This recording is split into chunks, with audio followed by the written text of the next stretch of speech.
Good morning everyone. कैसे हैं सभी बच्चे? अभी भी पूरा वीडियो आप नहीं देख रहे हैं। आप व्यू टाइम को जरूर बढ़ाएं, पूरा वीडियो देखें, तभी जो है आपको अच्छे से समझ में आएगा। कल के वीडियो में बच्चों हमने जो है क्या पढ़ा था, जो उत्पादन को उद्योगों को प्रभावित करने वाले जो अन्य कारक थे उनके बारे में हमने पढ़ा था। आज की वीडियो में जो है हम लोग औद्योगिक नीति का प्रभाव, उदारीकरण, निजीकरण और वैश्वीकरण या भूमंडलीकरण के बारे में पढ़ेंगे। ये बहुत इंपॉर्टेंट है। आपको उदारीकरण पता होना चाहिए, भूमंडलीकरण किसे कहते हैं ये पता होना चाहिए। ठीक है। औद्योगिक नीति, तो औद्योगिक नीति से आपको समझ में आ रहा है कि उद्योगों को बढ़ाने या लगाने के लिए जो नीतियां लागू की गई थी उसे औद्योगिक नीति कहते हैं। उद्योगों की स्थापना सरकार की नीति पर निर्भर करती है। ठीक है, कि कहाँ पर कौन से उद्योग लगेंगे वो सरकार की जो नीतियां हैं उसके द्वारा ही जो है वो तय होते हैं। यदि सरकार की औद्योगिक नीति में उद्योगों की स्थापना के लिए उदारता नहीं होगी तो कोई भी उद्योगपति जो है उद्योग लगाने के लिए आगे नहीं आएगा। उदारीकरण या उदारता कि भाई बैंक ऋण में छूट, अन्य जो लाइसेंस संबंधी प्रणाली है उसमें छूट, कर, इन पर अगर छूट देते हैं तो क्या होता है कि जो उद्योगपति होते हैं वो उन क्षेत्रों में उद्योग लगाना चाहते हैं। उद्योगपति ऐसे देशों में अपनी पूंजी निवेश करते हैं जहां शासकीय नीतियां लचीली होती है, जहां शासन अर्थव्यवस्था में हस्तक्षेप कम से कम करे और कम से कम हो, जहां बुनियादी सुविधाएं जैसे सड़क, बिजली, पानी और यातायात व्यवस्थित हो। ठीक है।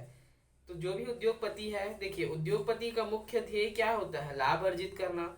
और वो लाभ तभी कमाएंगे जब उनके अनुकूल स्थितियां होंगी। कोई भी उद्योगपति उन स्थानों पर उद्योग लगाने में के लिए तत्पर होते हैं जहां पर सरकार की नीतियां उदारतापूर्ण हो, जैसे कि लाइसेंसिंग प्रणाली, बैंक ऋण में छूट और ऐसे क्षेत्र जहां पर जो है क्या होता है कि उनकी नीतियां लचीली होती है, जहां पर सरकार जो है उनके कार्यों में जो है कम से कम हस्तक्षेप करते हो और बुनियादी सुविधाएं जो है सरकार के द्वारा वहां पर उपलब्ध कराई जाती हो। नई औद्योगिक नीति का प्रभाव, तो जो नई औद्योगिक नीति लागू की गई थी उसके 3 प्रभाव देखने को मिलते हैं। पहला है उदारीकरण। 1990 के बाद जो है भारत में उदारीकरण की प्रक्रिया को तीव्र किया गया था। एक्चुअल में क्या हुआ था कि जब औद्योगिकीकरण प्रारंभ हुआ तो प्रत्येक देश चाहते थे कि कोई भी दूसरा देश उसके देश में आकर उद्योगों को ना लगा सके, परंतु हर देश की स्थिति ऐसी नहीं थी, ना ही सरकार के पास इतनी पूंजी थी और ना ही टेक्नोलॉजी। तब उन्होंने क्या किया कि उदारीकरण की प्रक्रिया प्रारंभ की कि जो विदेशी कंपनी हैं उनको जो है अपने देश में उद्योग लगाने के लिए आमंत्रित किए।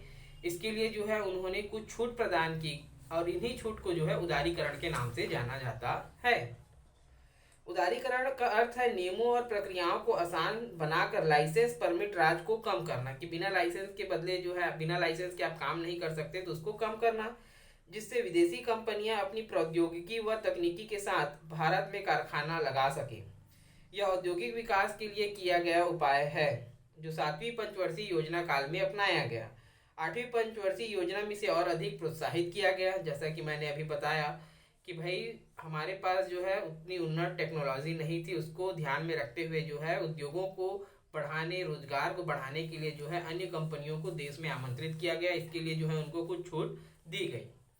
निजीकरण, नाम से ही पता चल रहा है, सरकार द्वारा सार्वजनिक उपक्रमों को निजी हाथों में बेचना उन उपक्रमों का निजीकरण कहलाता है। कि भाई जो चीजें, जो कंपनियां जो है सरकार खुद चला रही थी उन कंपनियों को जो है वो क्या कर रही थी, उन कंपनियों को जो है वो पर्सनलाइज्ड कर रही थी, किसी व्यक्ति के हाथों में बेच रही थी और उसका पूरा काम जो है वो खुद देखने वाला था। इसे ही निजीकरण कहते हैं।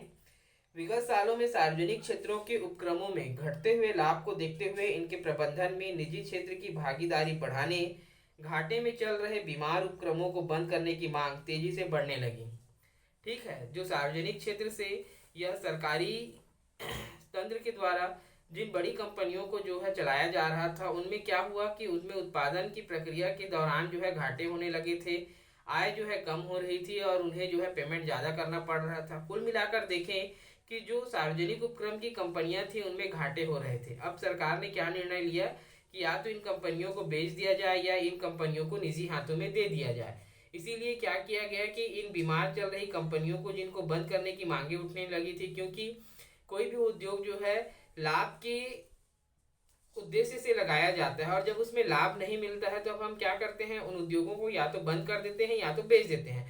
तो सरकार ने भी जो सरकारी उपक्रम के द्वारा जो सरकारी उपक्रम चलाए जा रहे थे उनको जो है घाटे में चलने के कारण क्या किया, निजी हाथों में देने का फैसला किया, ताकि जो है आर्थिक सुधार किया जा सके।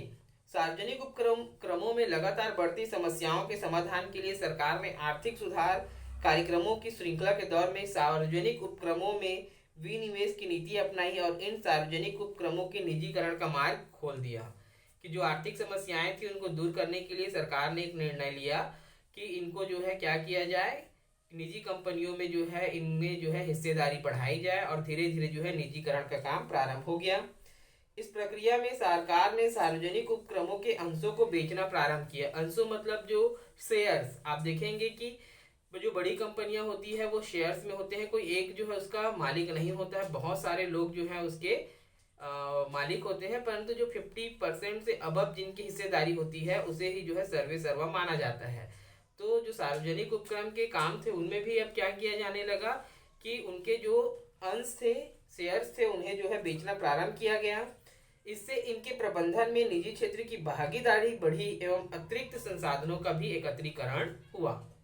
तो कुल मिलाकर जो है हमने अपने सार्वजनिक उपक्रम जो है दूसरे के हाथों में देना प्रारंभ किया, और इस प्रकार जो है निजीकरण प्रारंभ हुआ।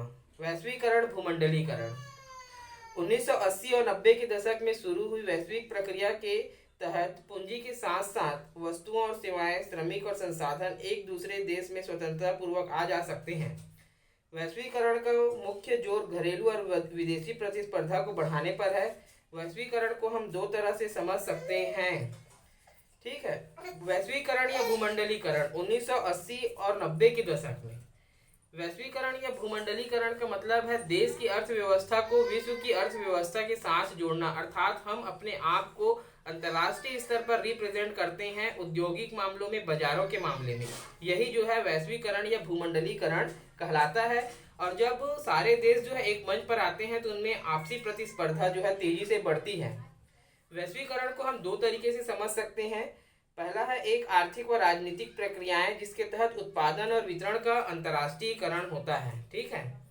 जिसके अंतर्गत आर्थिक और राजनीतिक क्रिया के तहत जो है क्या होता है, उत्पादन और वितरण का जो है अंतर्राष्ट्रीयकरण होता है, अर्थात देशों के बीच उत्पादन, पूंजी, श्रम, संस्कृति, विचारों के आगमन का लेन देन प्रारंभ होता है, या जो बाधाएं होती है उनको खत्म करने का प्रयास किया जाता है, ताकि पूरे विश्व में जो व्यापार है वो बिना किसी बेरोक टोक के आसानी से एक दूसरे के साथ किया जा सके, ठीक है।